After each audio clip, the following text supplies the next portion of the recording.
দুপুরবেলা রেডি হয়ে একটু বেরিয়েছিলাম বাইরে লাঞ্চ করতে। আর আমার না চুল খোলা অবস্থায় নিজেকে দেখতে খুব ভাল লাগে। বাট এই যে বাইরে বেরোলেই চুল ওড়ে, এটা একদমই ভালো লাগে না। সো আমরা চলে গিয়েছিলাম বিহারি ভাইয়াতে, যেটা পুজোর আগেই নিউলি ওপেন হয়েছে, মোটামুটি কয়েক মাস হয়েছে। বাট আমি যাইনি এর আগে, আজকে ফার্স্ট টাইম গেলাম।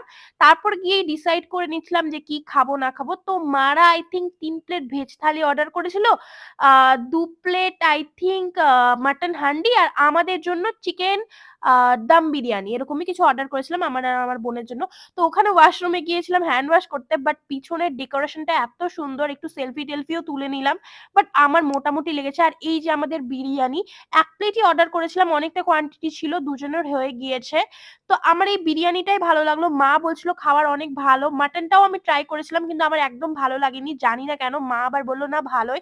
সো খেয়ে দিয়ে তারপর বেরিয়ে আসলাম তো আজকের জন্য। বাই।